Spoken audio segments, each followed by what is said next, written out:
Bitcoin's rise to power, from the shadows to global dominance. The underground economy, Bitcoin's role beyond Silk Road. While Silk Road was Bitcoin's first major controversy, it was only the beginning of Bitcoin's connection to underground economies. After Silk Road was shut down in 2013, new dark web marketplaces quickly took its place. Alphabay, Dream Market, Wall Street Market, and others. Bitcoin remained the currency of choice for these platforms, reinforcing its reputation as a tool for anonymity. Governments tried to clamp down on these markets, but with Bitcoin's decentralized nature, there was no way to stop it entirely. This period forced Bitcoin developers to innovate. Privacy coins like Monero and Zcash emerged to provide even greater anonymity, but Bitcoin itself remained the king of the underground. However, criminals weren't the only ones using Bitcoin. In countries facing hyperinflation and economic collapse, Bitcoin became a lifeline. In 2015, Venezuela saw its economy collapse under government mismanagement, sending inflation to over 1,000,000%. The national currency, the bolivar, became worthless.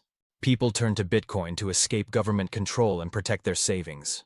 Even today, millions of people in struggling economies like Argentina, Turkey, and Lebanon use Bitcoin as an alternative to their national currencies. This was proof that Bitcoin wasn't just a tool for criminals, it was a tool for financial freedom. Bitcoin Pizza Day, the first real-world purchase.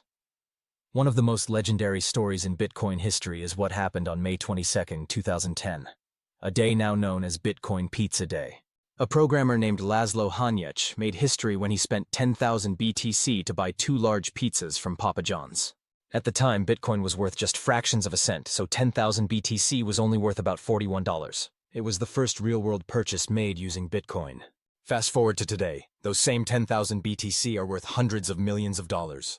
This story is a reminder of how much Bitcoin has grown and how early believers in Bitcoin had no idea how valuable it would become. The 2016 Bitcoin halving, the fuel behind the 2017 bull run. One of the most important events in Bitcoin's history happened in July 2016, the second Bitcoin halving. For those unfamiliar, Bitcoin halvings happen every 4 years. Each halving reduces the reward that Bitcoin miners receive for verifying transactions. This means fewer new Bitcoins enter circulation, creating a supply shock. Here's why this is important. 1. Before the 2016 halving, miners received 25 BTC per block. 2. After the halving, that reward dropped to 12.5 BTC per block. 3. This meant that supply was cut in half overnight, but demand kept growing. Historically, Bitcoin halvings trigger massive bull runs, and that's exactly what happened in 2017. From $1,000 in January to $20,000 by December, Bitcoin experienced its biggest rally yet. The media declared Bitcoin the new gold.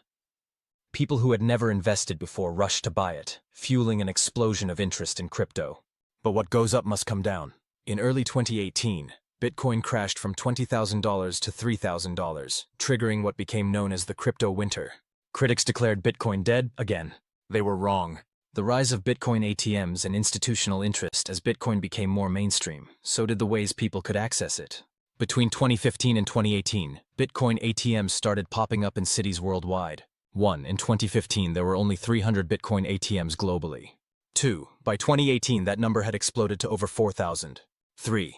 Today, there are over 40,000 Bitcoin ATMs worldwide, with major hubs in the United States, Canada, and Europe. At the same time, Wall Street began taking notice. Hedge funds and institutional investors started researching Bitcoin, realizing it could become a hedge against inflation and economic instability. Major banks like JP Morgan Chase, Goldman Sachs, and Fidelity, which once dismissed Bitcoin as a scam, began exploring how they could profit from it. By 2019, Bitcoin was no longer just an experiment for tech geeks. It was becoming a serious financial asset. Why Bitcoin refuses to die? The network effect. One of the biggest reasons Bitcoin has survived every crisis is something called the network effect. The network effect means that the more people use something, the stronger it becomes. 1. The internet became unstoppable because everyone started using it. 2. Social media platforms like Facebook and Twitter became essential because billions of people joined them. 3. Bitcoin follows the same pattern. The more people own and use it, the harder it is to destroy. Even during bear markets, millions of new Bitcoin wallets are created every year. Even when governments ban Bitcoin, people find ways around it. Even when major exchanges collapse, Bitcoin keeps running. It's not controlled by anyone, and that makes it unstoppable. Closing thoughts. The next chapter. Bitcoin has survived scandals, government crackdowns, hacks, and market crashes. It has gone from an obscure digital experiment to a trillion-dollar asset. But its biggest battles were still ahead. In Part 3, we'll explore 1. How Bitcoin faced off against governments and central banks. 2. How the 2020 pandemic sent Bitcoin to new all-time highs. 3. And how the battle for financial freedom continues today.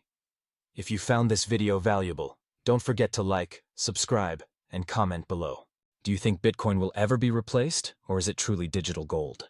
Stay tuned for Part 3, Bitcoin versus the financial system.